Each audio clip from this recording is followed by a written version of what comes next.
इसमें तुम्हारी कोई गलती नहीं है। क्या था भाई? आई होप तुम हमारी बात सुन रहे हो। बेटा देखो, हमने पहले दिन से ही तुम्हें अपने घर की बहू मान लिया है। उसके अलावा हम किसी को भी अपने घर की बहू नहीं मानेंगे। और बेटा तुम्हारी तो कोई गलती ही नहीं है, तुमने तो अपना फर्ज बखूबी निभाया है।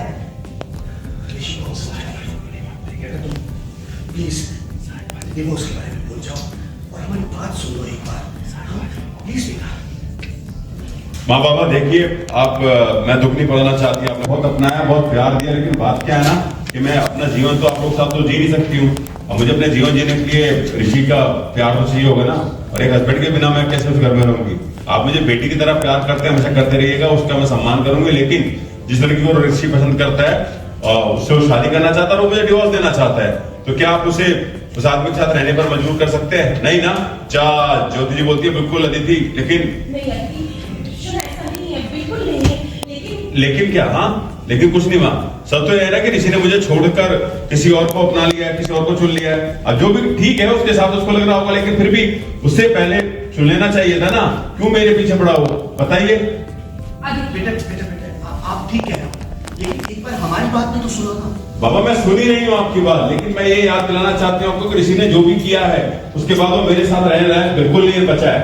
मैं किसी भी इंसान के साथ कर लिया है ऋषि को, मैं भी डिवोर्स दूंगी। मुझे ऋषि के साथ बिल्कुल भी नहीं रहना है। मेरी नजरों में उसकी कोई वैल्यू नहीं है, कोई औकात नहीं है उसकी। माँ काश मैं ये कह पाती, but I am so sorry माँ। अदिति अदिति बेटा, क्या कोई और रास्ता नहीं है, कोई भी ऐसा रास्ता नहीं है कि हम इस बारे में बात कर सके? एक्सक्यूज मी अभिमन्यु जी, मैं दीदी का बाबा होने के नाते एक बात कहना चाहता हूँ आपसे। इस फैसले पर दोबारा सोचने का कोई रीजन ही नहीं है। ऋषि ने जो मेरी बेटी के साथ किया वो बहुत बड़ा धोखा किया है। हर रोज अदिति उस भरोसे के बिना तड़पती है, उसके जज्बातों के साथ खेला है ऋषि ने। और ऋषि ना अदिति का प्यार डिजर्व करता ही नहीं, और मेरी बेटी ने ना किसी की परवाह ना करते हुए ऋषि से प्यार किया था। आप लोगों की फैमिली की औकात नहीं थी हमसे रिश्ता जोड़ने की, लेकिन फिर भी हमने रिश्ता जोड़ा तुम लोगों से। और उसके बाद भी ऋषि ने ऐसा किया। ऋषि है क्या, 2 कौड़ी का पुलिस वाला है, लेकिन वो समझता क्या अपने आप को। लेकिन अगर वो मेरा बेटा होता ना तो मैं उसे दोबारा सोचने के लिए कहता भी नहीं।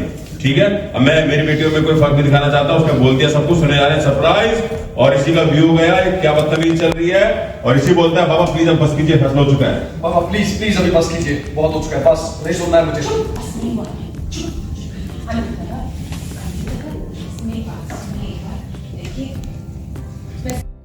के लिए बचा के रखो। हम सब यहाँ बेवकूफ नहीं बैठे, सब समझ आ रहा है। सिंपैथी दिखा रही है, तुम सब समझ में आ रहा है। सारा नाटक, सारी सिंपैथी तुम्हारी समझ आती है। इतने गलत तरीके से क्यों बात करते तुम झलक से?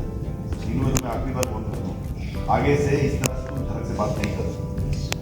पापा ये तो गलत बात है, मैं कुछ भी कहती हूँ आपको चुप जाते। ऐसी बातें करती रही हो। बाबा मैं सही ले आती थी।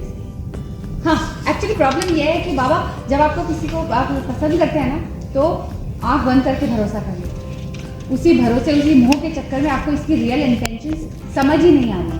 लेकिन हम सब तो समझ सकते हैं ना, ये जो है वो ये दिखाती नहीं है, और जो ये दिखाती है वो हम। पक्का ये करना चाहती है ना कि तेरा तलाक अदिति के साथ हो रहा है या नहीं हो रहा, ये बता रही थी है ना। आप जो उसकी बात करनी है तो लॉयर के पास आना जरूरी है। और ये तेरे साथ आई है मतलब ये पक्का करना चाहती है ना कि तू अदिति से तलाक ले रहा है या नहीं ले रहा है। हटा रही थी ना तुझे। नहीं माँ, झनक क्यों भड़काएगी मुझे? झनक का इससे कोई लेना देना नहीं है। डिवोर्स का और जो भी डिसीजन है वो मेरा और अदिति के बीच का है, वो मुझे। हाँ वो तो समझ गई होगी ना कि इस रिश्ते से कोई फ्यूचर नहीं है। जब उसे पता है कि तू दूसरी लड़की के साथ घूम रहा है तो फिर उसके पास कोई चारा भी तो नहीं बचता। इसलिए तो वो जल्द से जल्द इस रिश्ते से पूरी तरह से खत्म करके बाहर निकलना चाहती है। और ये लड़की, अरे ये तो तेरे साथ ऊपर लीच की तरह चिपक गई है, पीछे ही नहीं छोड़ती है तेरा। एक मिनट, हम कितना बार पहले भी कहे हैं, इसमें हमारा कोई हाथ नहीं है।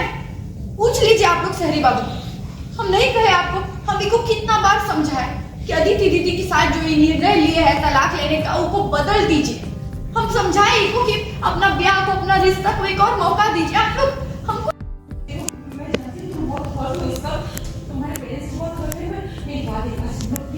मैं किसी से बात नहीं करना चाहती माँ, प्लीज। प्लीज बात को समझने की कोशिश करो, सब कुछ अभी भी ठीक हो सकता है। नहीं माँ, हर चीज ठीक नहीं होती है, मैं बिल्कुल भी कांटेक्ट नहीं रखना चाहती हूँ, इसलिए मैं चाहती हूँ मैं खुश रहूं। और ऋषि भी डाइवोर्स के बाद वो क्या करता है क्या नहीं, मुझे इससे कोई मतलब नहीं है, बस इसके आगे मैं और कुछ नहीं कह सकती हूँ। क्या मतलब तुम हम सबको हमेशा के लिए छोड़ दोगी क्या? ये कैसा सवाल हुआ? कोई तुकी नहीं है इस सवाल में। आई डोंट केयर वो अपनी लाइफ में आगे बढ़ता है नहीं बढ़ता, मुझे फर्क नहीं पड़ता, बस मुझे खुद पर फोकस करना है। प्लीज एक बार मेरी बात सुन लो शोना। माँ प्लीज, मैं आपसे कितनी बार कह चुकी हूँ, मुझे आगे और कुछ नहीं कहना है। और जहां से नाइंसाफी हो, तुम्हारी डिसरिस्पेक्ट हो, उस जगह पे मैं कैसे रह सकती हूँ? डाइवोर्स तो कोई भी ले सकता है ना, लेकिन ये ईमानदार आदमी ये सच मान लेना कि उसका प्यार खत्म हो गया है, ये बहुत ही कहाँ का रेयर बात हुई यहाँ की है। माँ प्लीज, आप मुझे बार बार ये सब बोल के फोर्स मत कीजिए, मैंने अपना फैसला कर लिया है, मैं इससे आगे और कुछ नहीं करना चाहती हूँ। चुपचाप पेपर पर साइन कर देना है, बस मेरी लाइफ से चले जाए, मैं यही चाहती हूँ। और काट दिया फोन।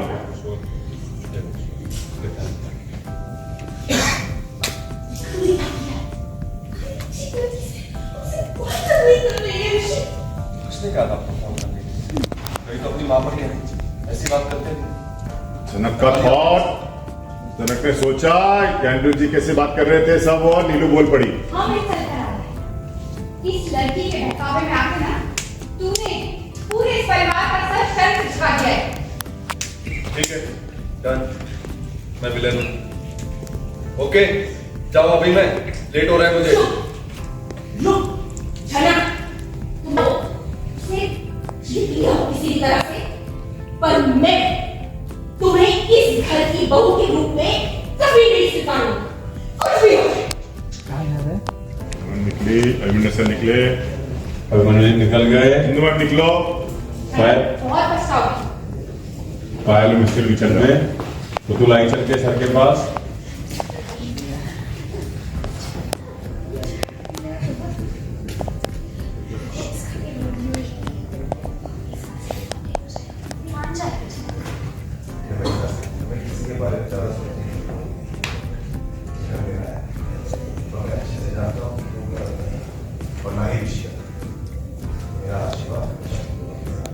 चल, ये भी गए, अकेली खड़ी रह गई रिया, ये हो गया कुंदलत्मा। इतना प्रेम से बात की और आज कह रहे हैं कभी बेटियों को कुछ तकलीफ साथ में सही बाबू। चला मस्त है, लेकिन इल्जाम लगा रहे थे, समझ नहीं पा रहे आखिर वो चाहते क्या। रजी साले टॉली क्रेन चार्ज रिया पे, और रिया एकदम चौड़ा पे बैठ गई सोफे पे कि बहन चौथ घर तो हमारा ही है। ओके